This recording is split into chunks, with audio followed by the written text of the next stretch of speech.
पंतप्रधान नरेंद्र मोदी मलेशियात होणाऱ्या आसियान शिखर परिषदेत आभासी पद्धतीनं होणार सहभागी.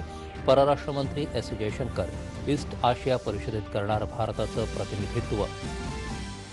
हिंद महासागरात भारतीय नौदलाची बहुआयामी क्षमता या परिसराचं नेतृत्व करत आहे.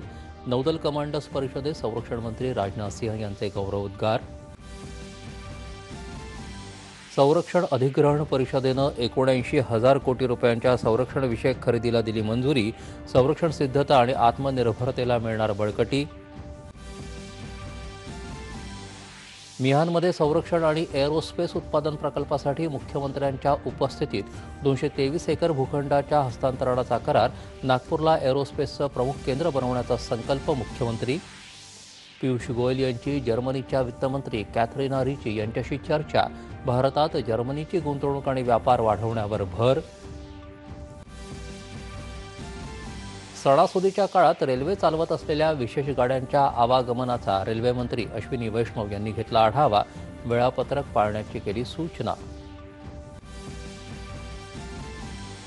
बिहारमध्ये इंडिया आघाडीनं तेजस्वी यादव यांचं नाव मुख्यमंत्रीपदाचा चेहरा म्हणून केलं घोषित. पंतप्रधानांचा बूथ कार्यकर्त्यांशी संवाद.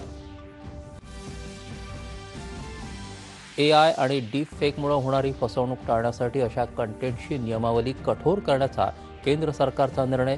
नियमावलीचा सुधारित मसुदा केला प्रसिद्ध.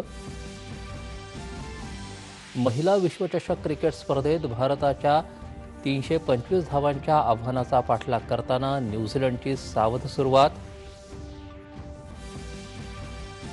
आणि ॲडलेड इथं झालेल्या एकदिवसीय सामन्यात ऑस्ट्रेलियाचा भारतावर 2 गडी राखून विजय. मालिकाही जिंकली.